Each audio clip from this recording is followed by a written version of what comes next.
வணக்கம், welcome to Ammachi's kitchen.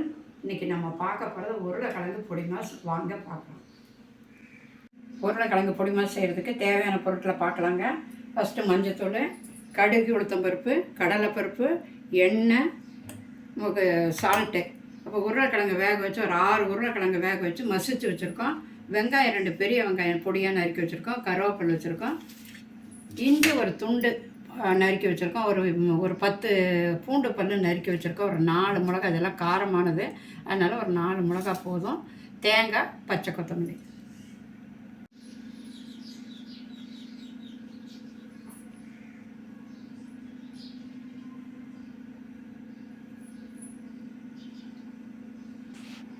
அடுப்பு பற்ற வச்சு வானல் வச்சுருக்கோம்.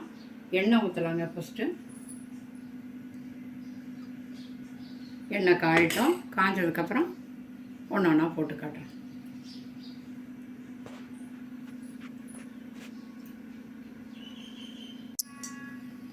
எண்ணெய் காய்ஞ்சிருச்சுங்க. இப்போ கடுகு, உளுத்தம்பருப்பு போட்டுக்கலாம்.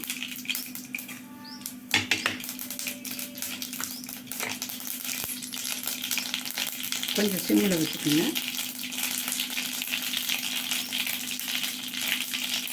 அடுத்து கடலைப்பருப்பு போடலாம்.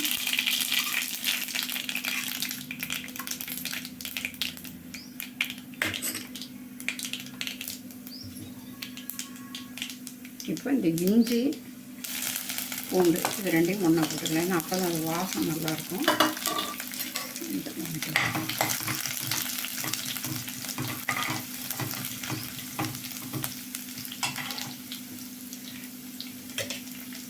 நல்லா செவக்கட்டும்.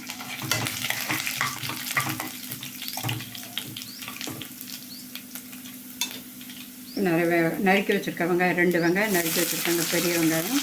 கருவேப்பிலை எப்போதுமே கிள்ளி போட்டால் நல்ல மணமாக இருக்கும். எல்லா சமையலுக்குமே முழுசாக போடுறதோட கிள்ளி போடுனா நல்லாயிருக்கும். இப்போ இந்த வரமிளகா இருக்கு இல்லைங்களா, அதையும் கிள்ளி போட்டுடலாம். பச்சை மிளகானா அவங்க தேவைக்கு தகுந்த மாதிரி, காரத்துக்கு தகுந்த மாதிரி நறுக்கி போட்டுக்கணும்.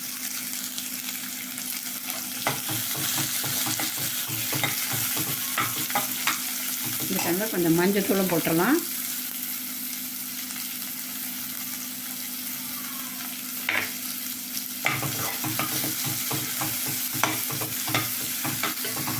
இப்போ வெங்காயம் பாருங்கள் நல்லா செவக்காக வணங்கிடுச்சு. இந்த டயத்தில் வந்து இந்த உருளைக்கிழங்கு தேவையான அளவு உப்பு போட்டுக்கலாம். அதே டைமில் வந்து இந்த தேங்காயும் இப்போயே போட்டுருங்க. ஏன்னா கொஞ்சம் சில டைமில் வந்து தேங்காய் கெட்டு போயிடும். அதனால் முன்னாலே போட்டு வணக்கிட்டோம்னாக்கா நல்லாயிருக்கும்.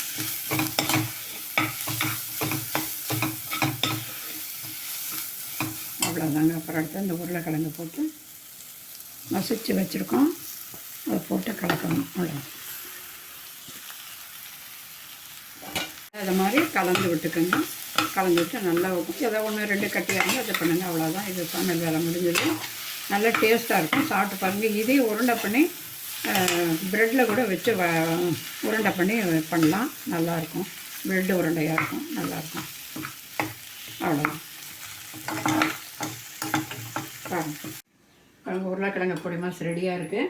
இந்த இது வந்து அன்றைக்கி ஒரு நாள் செஞ்சு கட்டினேன் இல்லைங்க, சாம்பார் பொடி சாதம். அதுக்கும் ரொம்ப நல்லாயிருக்கும். நம்ம வீட்டில் என்னென்ன ரசம் சாதம், சாம்பார் சாதம், வத்த குழம்பு எல்லாத்துக்கும் இது ஒத்து வரும். செஞ்சு சமைச்சு பார்த்து சாப்பிட்டுட்டு எப்படி இருக்குன்னு சப்ஸ்கிரைப் பண்ணுங்கள். நன்றி, வணக்கம்.